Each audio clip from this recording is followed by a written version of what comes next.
Hi, I'm Dr. Fox, and let's talk about the large intestine. In this video, we'll discuss the structure, parts, and features of the large intestine.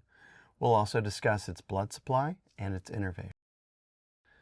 Let's first start with the notion that most people simply refer to the large intestine as the colon, and this isn't entirely correct. The majority of what is the large intestine is of the colon, but there are other parts as well. And so the most proximal portion of the large intestine is the cecum. So here we can see where the ileum enters into the cecum, goes through the ileocecal valve, and the cecum here is this blind outpouch of the large intestine. And attached to the end of the cecum is the vermiform appendix, or simply the appendix. So the cecum is an area where a lot of beneficial bacteria, organisms of your microbiome can aggregate and can also enter into your appendix, and they can replenish your microbiome in times of diarrheal outburst. Now, from the cecum, we enter into a region known as the colon, specifically the ascending colon. And so materials are going to travel upward, and there is a flexure known as the hepatic flexure, hepatic because it is adjacent to the liver. And then we have a transverse colon because it is moving from right to left. And at about 2/3 of the way along the transverse colon, we move from midgut to hindgut.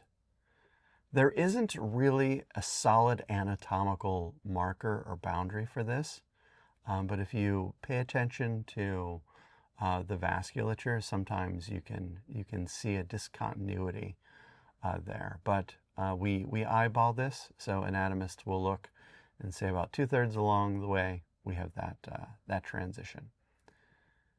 Just after that transition, we have another flexure known as the splenic flexure because it is nestled against the spleen. And then we move into the descending colon.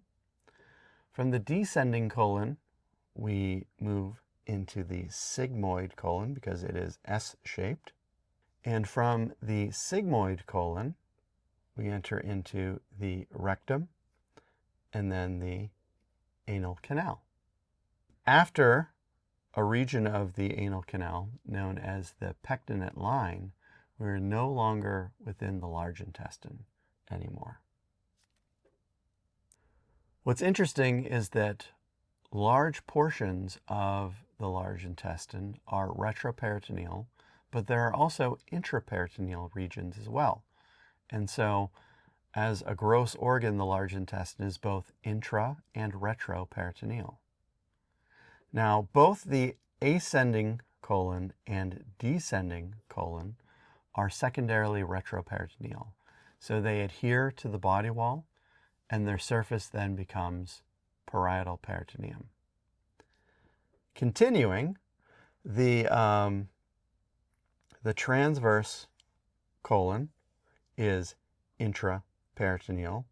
The sigmoid colon is intraperitoneal. And then we move again in the rectum, the proximal 2/3 of which become retroperitoneal. The distal third of it is far outside of the peritoneal, so we call it sub or extraperitoneal. And we apply this also to the anal canal as well.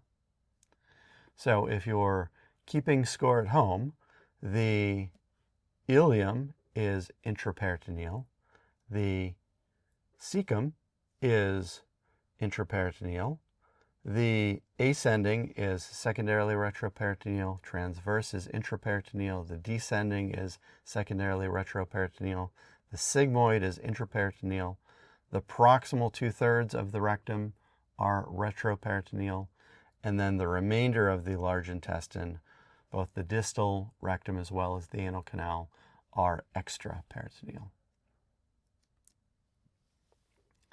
The large intestine is quite unique in that large portions of it, usually associated with the colon, but also including the cecum, have a unique feature to the longitudinal regions of the muscularis. So those longitudinal regions of the muscularis condense into tight bands called tinea coli, which translated means bands of the colon. And there are three types of tinea coli. There are the omental tinea, which we can see here in association with that anterior surface of the transverse colon. These are just at the base of where the omental apron, the greater omentum, touches the transverse colon. We also have mesocolic tinea on the medial surfaces of the ascending and descending colons, and free tinea on the anterior surfaces of the ascending and descending colons. In association with these tinea coli, we also have omental appendages, and these omental appendages are fat-filled outpouchings of visceral peritoneum. So this is a way in which the colon can store its visceral fat. Now, if we pay attention to these bands, we can see them actually coming together, and that is one way that you can reliably locate the appendix, because it will be at the nexus of these bands. We can also see these bands disappear as we move from the sigmoid colon into the rectum. So the rectum has a complete encirculation of its longitudinal fibers of the muscularis. So it lacks tinea coli. Also unique within the colon are hostra, singular hostrum. Hostra are the consequence of the tinea coli. So as the longitudinal bands are tight, they can pull the colon in different directions, and it forms these sacculated regions. And within the lumen of the colon, the mucosa is erupted as these sacculations occur. And so the sacculations are hostra, and the infoldings of mucosa are known as semilunar folds. And these can be found throughout the ascending, transverse, descending, and sigmoid colons. The large intestine is served by the marginal artery, and this really depends on your perspective. The inputs to the marginal artery are the superior mesenteric artery and the inferior mesenteric artery.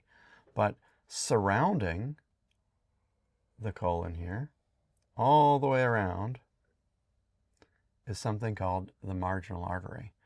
And what we have are the SMA and IMA sending out branches to that marginal artery. And so as this is a contiguous loop all around the colon, all of that blood supply from both the superior and inferior mesenteric arteries feeds into this marginal artery. So it is a large anastomosis between these vessels, and they both serve the large intestine as a result of this. So let's take a look at some of these details. So here we have a cadaveric image with the jejunum and ileum pulled out of the way.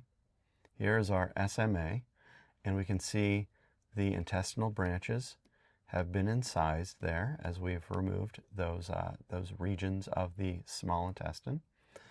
And as we come down, we can see that there is this large loop here, and this loop is also fed from a branch of the SMA called the ileocolic artery.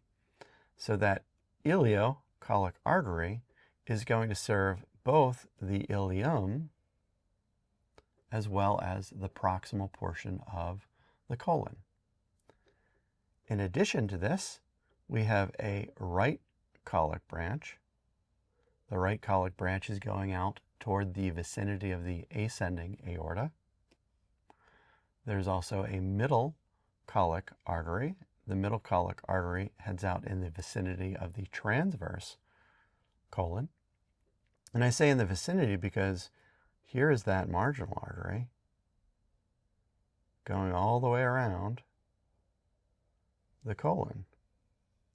And all of those branches, ileocolic, right colic, middle colic, are feeding into that marginal artery. And then there are straight arteries that then jump the gap between the marginal artery and the gut tube. In terms of veins, the venous system is largely going to mirror what the arteries are doing. And so there's an ileocolic vein to match the artery. There's a right colic vein to match the artery. There's a middle colic vein to match the artery. And these all feed back as tributaries of the superior mesenteric vein, which is a major constituent of the hepatic portal system. One additional item that I want to add in here is, as we look at branches of the ileocolic artery, we can also see an appendicular artery here. That appendicular artery supplies the appendix, and it's important to be able to locate that artery if there is an appendectomy. So if a surgeon is to remove the appendix, they have to ligate that artery or tie it off so that it doesn't bleed into the body cavity. And so that appendicular artery is an important thing to ligate for an appendectomy. Serving the large intestine also are branches from the inferior mesenteric artery. So the inferior mesenteric artery is smaller than the superior mesenteric artery. Here we have the SMA, that's coming out at about the level of L1. The inferior mesenteric artery comes out at about the level of the third lumbar vertebrae, considerably smaller than the SMA. And it's sending out a left colic artery. That left colic artery is serving the descending colon. It's also sending out sigmoidal arteries. These sigmoidal arteries are serving the sigmoid colon. And the various veins here that mirror these vessels, so the left colic vein, the sigmoid veins, are going to feed into the hepatic portal vein. There's also a superior rectal artery that descends down into the pelvis to serve the rectum, and its mirroring vein, the superior rectal vein, is also going to join the sigmoidal veins and the left colic vein into the inferior mesenteric vein. That inferior mesenteric vein is a tributary of the hepatic portal system. Oftentimes it joins the splenic vein, but sometimes it might join the superior mesenteric vein. Now, continuing blood supply of the rectum, so we have a superior rectal artery coming from the IMA. There are also two other non-IMA branches that are going to serve the rectum. There is a middle rectal artery, which is a branch of the internal iliac artery in the vicinity of the pelvis. And there is an inferior rectal artery, which is a branch of the pudendal artery, which is also a branch of the internal iliac artery in the vicinity of the pelvis.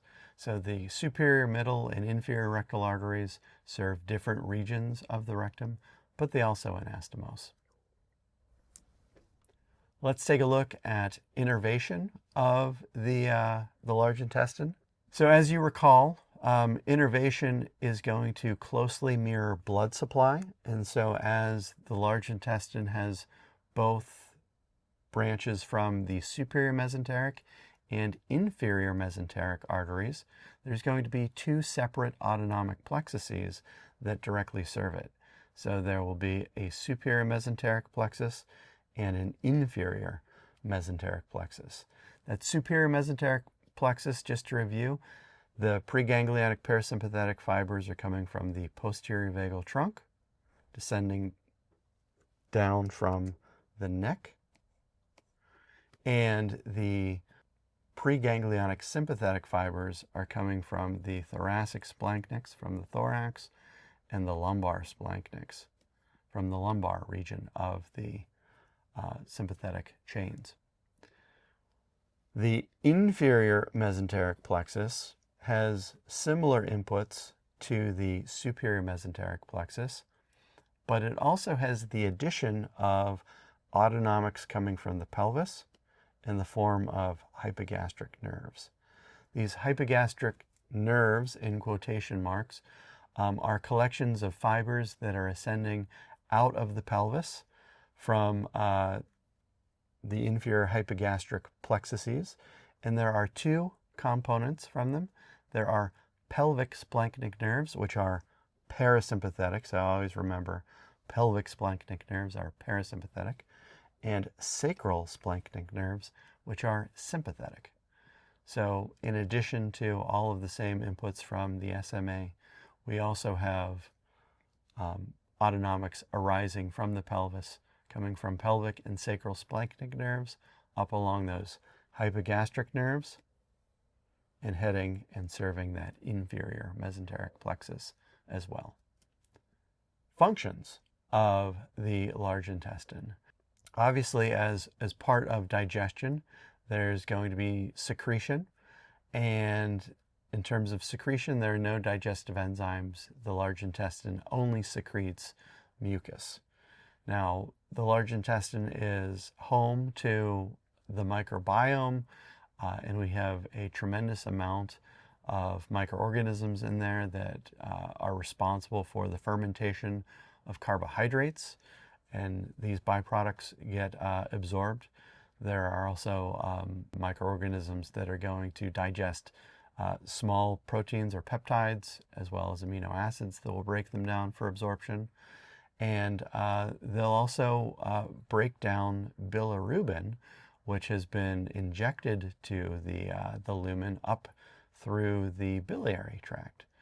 And so they'll break that down into urobilinogen, which is colorless, and this can be reabsorbed and then reconverted into bile in the liver.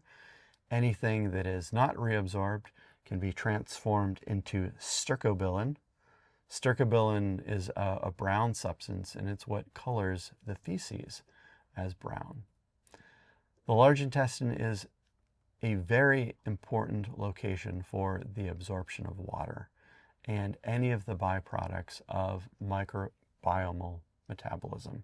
So the carbohydrate fermentation byproducts, peptide and amino acid digestion, urobilinogen, as well as other vitamins that are produced by the microbiome as well. All of that is absorbed back into the large intestine and sent back to the liver through that hepatic portal system. So we've discussed the structure, parts, and features of the large intestine, the blood supply and innervation of the large intestine, as well as the functions of the large intestine. Thank you so much for your time, and I'll talk to you later.